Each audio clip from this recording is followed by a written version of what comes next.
Assalamualaikum warahmatullahi wabarakatuh. Semoga semua dalam keadaan sehat, lancar, dan tetap semangat ya buat Sobat Kreatif dimanapun berada. Baiklah Sobat Kreatif, sebelum kita mulai belajar bareng lagi di kesempatan kali ini, saya ucapkan banyak terima kasih ya buat support doa dari semuanya pada channel sederhana ini, dan sudah mau menemani saya belajar untuk sejauh ini ya. Semoga apa yang kita pelajari dan apa yang kita bagi bisa jadi manfaat yang jauh lebih besar buat generasi kedepannya ya, insya Allah. Amin. Dan mohon maaf untuk setiap komentar, request, dan pertanyaan yang belum sempat saya respon ya Sobat Kreatif. Dan update video yang sedikit melambat ya untuk sekarang-sekarang. Semoga bisa dimaklumi oleh semuanya ya, karena memang ada sesuatu yang harus saya dahulukan terlebih dahulu. Tapi insya Allah tidak akan ada jeda untuk kita belajar terus ya dalam hal apapun. Karena tugas sejatinya manusia setiap waktunya untuk terus belajar ya, untuk terus belajar lebih baik.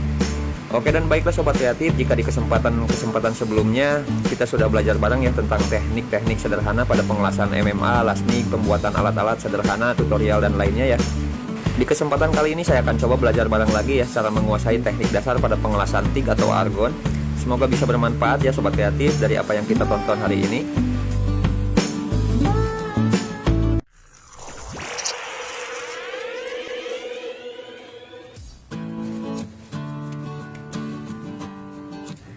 Baiklah Sobat Kreatif, saya akan awali dengan memperkenalkan mesin TIG atau argon yang akan saya pakai di praktek kali ini ya. Agar Sobat Kreatif tidak penasaran dan paham dengan mode dan fungsi dari mesinnya, di sini saya akan pakai mesin las TIG otomatis ya dari Daiden tipe TIG 200 pulse DCA-RC. Karena kebetulan mesinnya masih baru ya Sobat Kreatif dan masih anget-anget di pasaran, jadi kita sambil belajar praktek pengelasan TIG sekalian sambil mengenal fungsi pada fitur Daiden atau mesin TIG otomatis terbaru ini ya. Jadi ketika Sobat Kreatif beli sudah paham cara pengoperasiannya dengan benar dan paham pada setiap modenya ya. Seperti yang bisa kita lihat ya Sobat Kreatif, untuk mesin Daiden tipe ini bisa pengelasan MMA dan TIG. Tapi pada kesempatan kali ini saya hanya akan membahas seputar mode TIG-nya saja ya untuk mempersingkat waktu. Oke Sobat Kreatif, langsung saja ya. Sekarang kita lihat panel bagian depan mesinnya. Pada bagian tengah di sini terdapat satu buah konektor pengatur ampere ya. Terus sisi sebelah kiri terdapat beberapa lampu LED indikator yang khusus mode MMA. Yang paling bawah ya Sobat Kreatif ada tulisannya di situ ya. Terdapat dua buah lampu penanda MMA VRD off dan MMA VRD on ya. Dan pada bagian atasnya indikator lampu khusus untuk mode TIG ya. Ada 3 buah yang bertanda mode, yang paling atas HF TIG, untuk tengahnya pulse, dan bawahnya mode TIG live ya.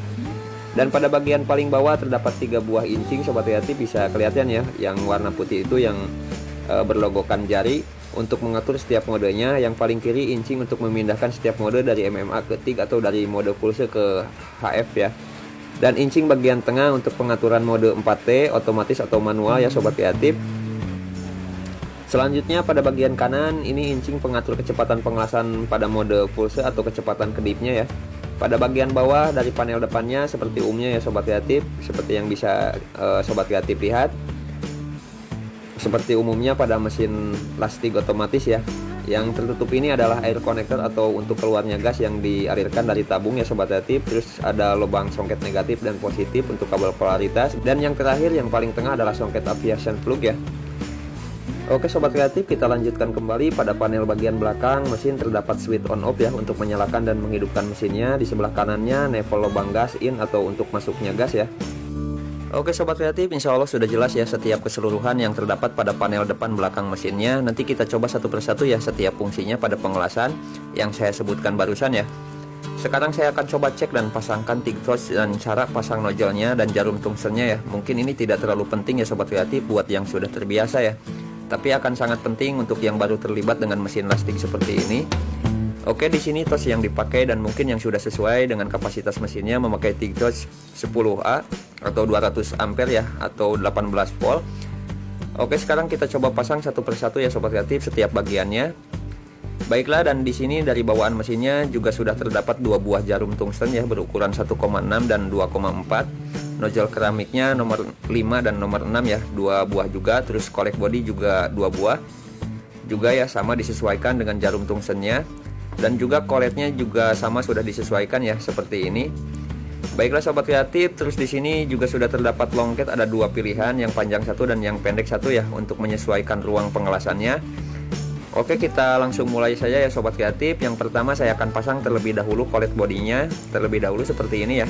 Di sini saya coba pasang yang ukuran 1,6 Untuk sobat kreatif, jika untuk pengelasan yang punya ruang luas bisa memakai longket yang panjang ya.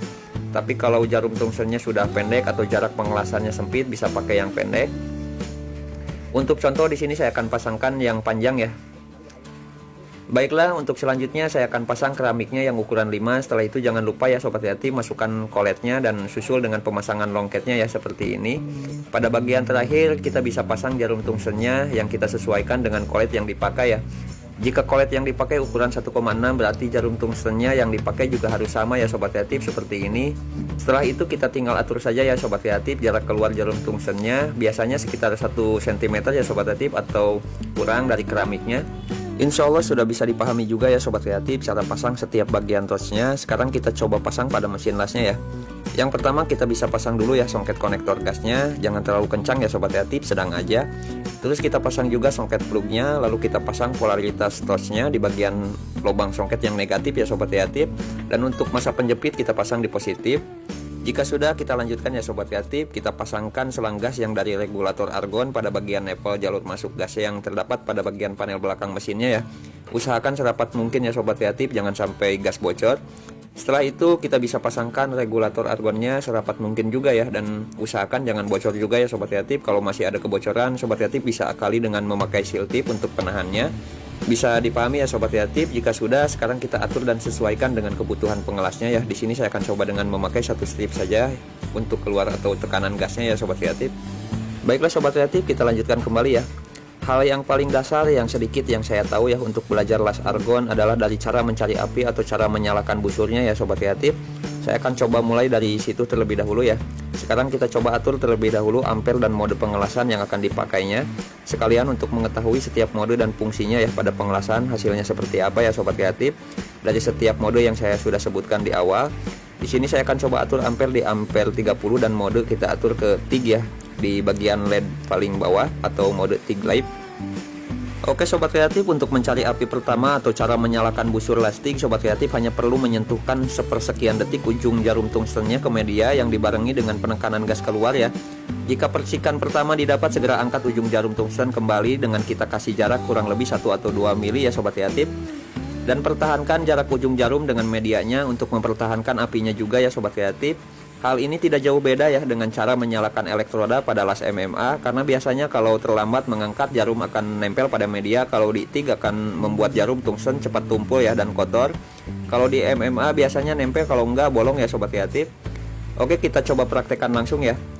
Dalam lastik yang perlu diperhatikan kalau menurut saya ya sebagai pemula adalah kebersihan pada media jarum tungsten yang harus runcing dan tidak penuh terak atau kotor ya sobat kreatif untuk mencari kestabilan dan hasil yang baik pada pengelasannya. Baiklah sobat kreatif, sekarang saya akan coba pertahankan ya mode TIG-nya masih di lift. Dan kita coba nyalakan mode 4T nya agar kita tahu fungsinya seperti apa ya dengan 4T dan tanpa 4T pada las argon atau TIG ini. Oke, dan jadi sama halnya ya sobat kreatif dengan pengelasan di MIG untuk fungsi fitur 4T nya yang juga pernah saya bahas sebelumnya ya di mesin las MIGI 130 dan MIGI 135XL. Pada las argon ini juga sama fungsinya ya. Jadi ketika kita pengelasan jarak panjang bisa kita otomatiskan. Kalau di MIG kan wire-nya yang akan otomatis keluar dengan satu tekanan pada mode T ya, pada mode 4T nya. Dan kalau kita tekan lagi wire-nya akan berhenti dengan sendirinya ya. Nah kalau di mesin TIG ini gas akan keluar dengan sendirinya tanpa perlu kita tekan terus menerus ya sobat kreatif, hanya satu tekanan. Dan kalau kita tekan kembali maka gas akan tertutup dengan sendirinya. Jadi pembedanya hanya gas dan wire saja ya kalau di MIGI 130 dan di TIG 200 ini ya. Oke, baiklah, sekarang saya akan lanjutkan untuk mengetahui mode fitur pulsenya. Jadi kita tekan incing sebelah kiri ya untuk menyalakan LED mode pulsenya. Dan di sini ada 3 LED indikator yang menyala ya sobat kreatif. Untuk yang sebelah kanan LED ukuran kecepatan kedip atau pulsenya ya. Oke, kita coba dulu yang paling atas agar tahu perbandingannya dengan ukuran LED yang paling bawah ya.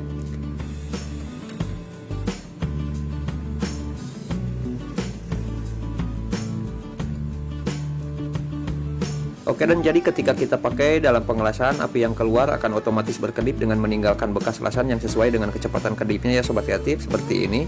Sekarang kita coba ke pilihan yang paling bawah ya.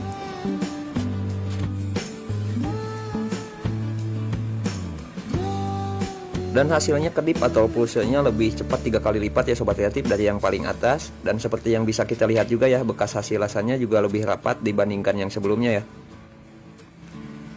Baiklah, dan sekarang saya akan coba fitur terakhir dari mode TIG-nya ya sobat kreatif, dan kita pindahkan dulu ya ke mode TIG HF atau LED paling atas sebelah kiri ya.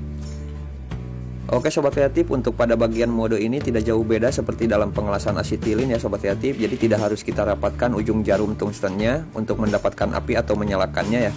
Kita hanya perlu mendekatkan ujung jarumnya saja ke media dengan jarak 2 atau 3 mili ya, yang dibarengi dengan keluarnya gas. Maka kita sudah bisa mendapatkan api atau menyalakannya ya sobat kreatif. Itu disebabkan karena percikan kecil yang keluar dari ujung jarum tungstennya ya. Sama halnya juga ya, kalau di asetilin kita perlu mendapatkan starter dari percikan korek atau bara, dan sama juga tidak ditempelkan ujungnya ya.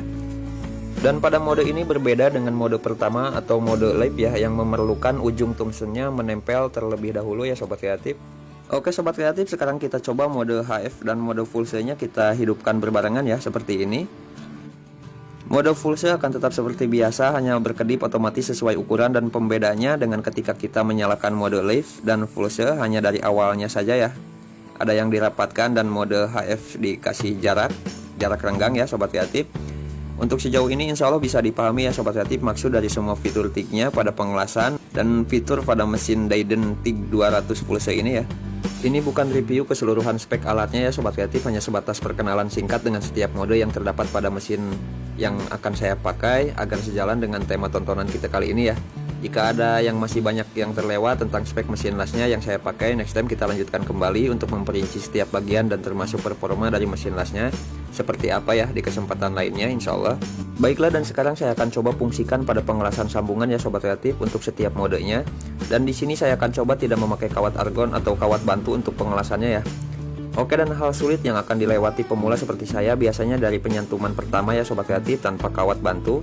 Dan caranya yang biasa saya pakai untuk menyantum atau menitik tanpa kawat bantu atau kawat argon dengan cara melelehkan satu bagian sambungan ya sobat kreatif, terus lelehannya kita tarik perlahan pada sambungan lainnya. Dengan catatan jarak harus benar-benar rapat ya, sama halnya dengan penyantuman asetilen atau karbit, atau dengan kita menyolder timah tino ya pada elektronik. Tidak jauh beda dengan penyantuman TIG seperti ini ya. Untuk bahasa mudahnya yang saya maksudkan, jadi kita mengandalkan lelehan media untuk penyatuannya ya sobat kreatif, sedangkan kalau dengan kawat bantu kita mengandalkan lelehan kawat bantunya. Terus pada MMA juga sama ya, kita mengandalkan lelehan kawat elektrodanya yang terbakar plug untuk menyatukan kedua bagiannya ya sobat kreatif. Insya Allah bisa dipahami ya dengan apa yang saya coba uraikan. Oke, dan sekarang kita coba pengelasannya ya dengan ditarik langsung tanpa kawat bantu ya sobat kreatif. Sobat kreatif kalau mau mencobanya hanya cukup mempertahankan jarak jarumnya saja dan apinya agar tetap stabil ya, dengan kita tarik perlahan mengikuti setiap lelehannya.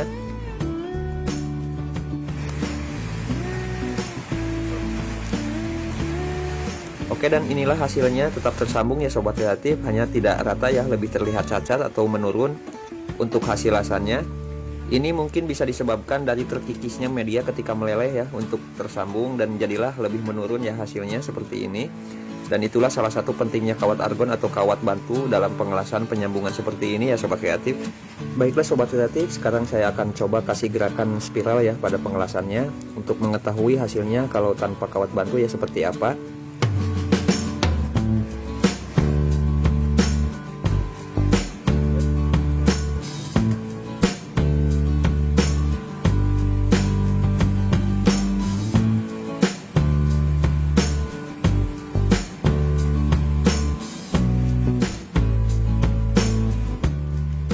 Oke, dan untuk hasilnya lebih melebar ya sobat kreatif dan sedikit lebih halus daripada yang ditarik langsung yang di awal ya, hanya tetap menurun atau tidak rata ya. Jadi kesimpulan yang bisa saya ambil, pengelasan TIG seperti ini pada sambungan media tipis seperti ini ya, sangat dianjurkan dengan kawat bantu, sama halnya dengan asetilin ya sobat kreatif. Karena kalau kita lihat ya, meskipun dapat tersambung dengan baik, hanya bagian sambungan akan lebih tipis ya, karena kikisan dari lelehannya, dan akan sulit mempoles atau memfinishing, apalagi pada pengelasan stainless yang membutuhkan finishing ekstra ya untuk hasil yang lebih baik. Sekarang kita coba mode full C-nya pada penyambungan media ya. Kita samakan juga tanpa kawat bantu untuk mengetahui setiap perbedaan dari praktek kita kali ini ya.